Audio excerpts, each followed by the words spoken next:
guys, how's it going? Night Owl here. Welcome back to my Hoot Crew. Guys, today I have a video for you that I wanted to make specially in honor of Black History Month. In our church all month we've been talking about different people in the community that have really affected the Black community and everything else. So I hope you enjoyed this video. Okay, so what I'm going to do is share a few pictures with you and a few things that I learned and everything else that I've written down. So if you see me looking down, I'm just reading it. But I do have a few pictures to insert in between me talking, so here we go. Okay, so there's a general perception that Blacks only came during the Underground Railroad and that they were escaping slavery directly and they were coming with nothing. But that wasn't the entire story, and some people came in the 1700s. Some were escaping general racism. One of those families were the Mossel family. Now, I was only able to come up with one picture, and that is of Nathan Mossel. So I will insert that right here.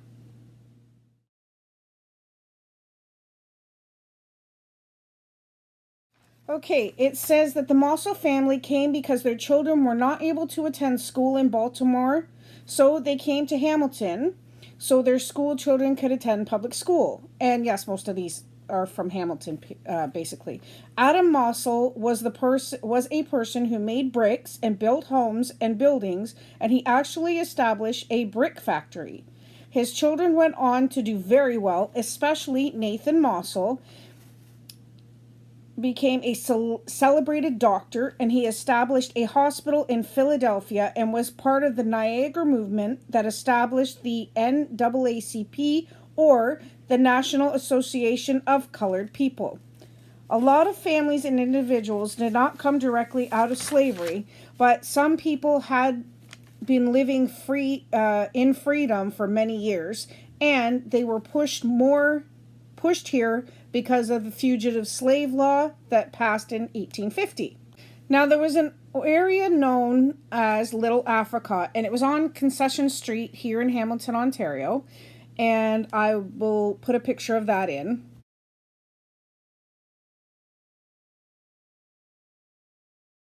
So there is little evidence of it today along Concession Street in Hamilton, Ontario, but 150 years ago there was a bustling Black community called Little Africa.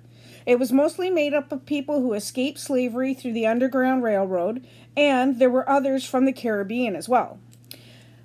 Now, there was a lady named Evelyn Meyer.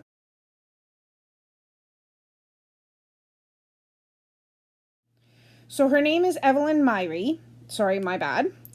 And she made a statement that said, the past should not be forgotten. Memories fade, but these plaques do not fade.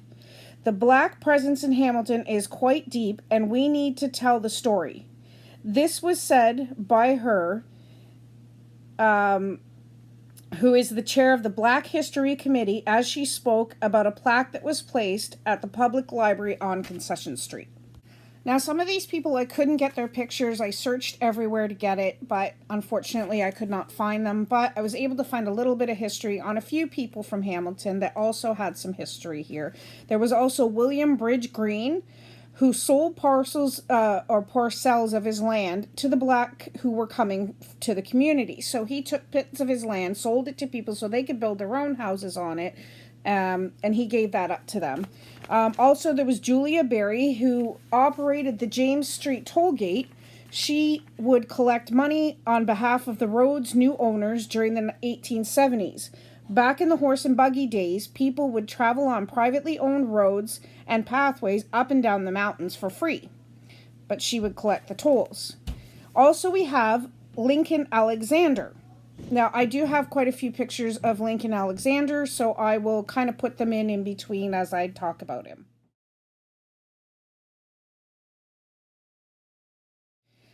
Lincoln Alexander was a Canadian member of Parliament who became the first Black member of Parliament in the House of Commons, the first Black cabinet minister, serving as a federal minister of labor. He was the first Black chair of the Workers' Compensation Board and the 24th Lieutenant Governor of Ontario from 1985 until 1991. He was also the first person to serve 5 terms as a chancellor of the University of Guelph from 1991 to 2007.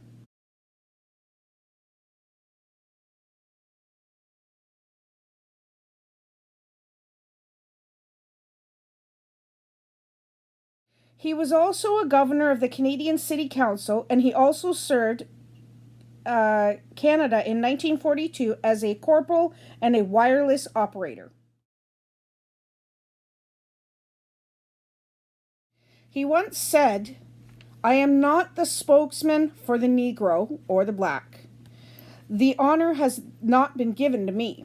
Do not let me ever give anyone that impression. However, I want to record the record to show that I accept the responsibility of speaking for him and all others in this great nation who feel that they are subjects of discrimination because of race, creed, or color." In 1954, the African Methodist Episcopal Church was established and was capable of seating 100 people. It stood at what is now the top of the Jolly Cut.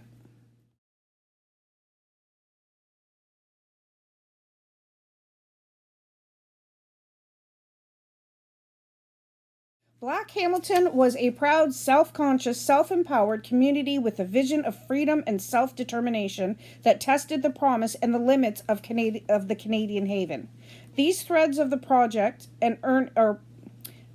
these threads of protest and yearnings for equality and social justice were picked up and weaved into a broader cloth with each new generation. During this period of time, there were 500 to 600 blacks living in the Hamilton area. Things changed in the 1900s when many moved from the community to live down the mountain. It was harder to find work. So now I'm just going to talk about a few other people who had an influence in Hamilton or around surrounding areas in Ontario. The first one was Connie Brown Duncan from 1924 to 2009. She served as a World War II veteran of the Canadian Women's Army Corps. That began with the Colored Corps.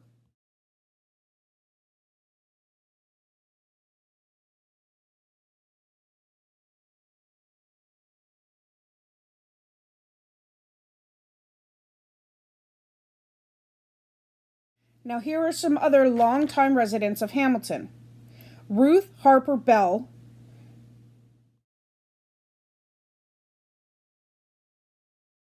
Big John T-Bone Little, and this is just Ontario as well.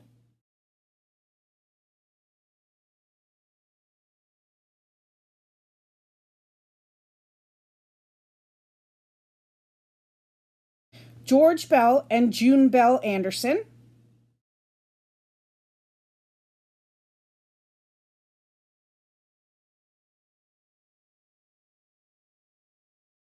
Marjorie Bell Dawson.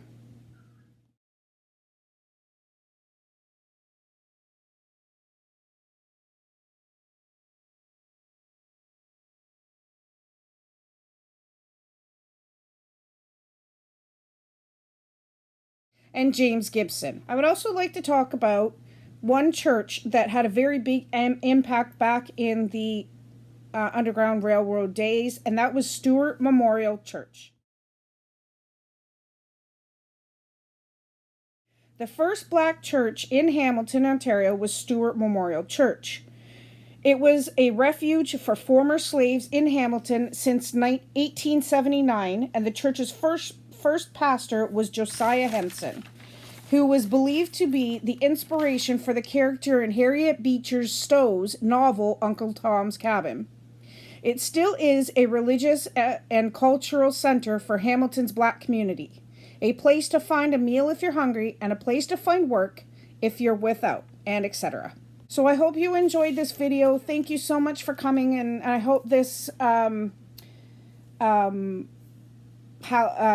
lot of people happy, because, you know, I'm a proud Canadian, period, and these people definitely, as black people and as Canadians, had a huge impact on our community and the province of Ontario. I'm going to leave you with this amazing woman singing one of the hymns that they used to sing back in those days. So I hope you enjoy it. Please leave a thumbs up on the way out.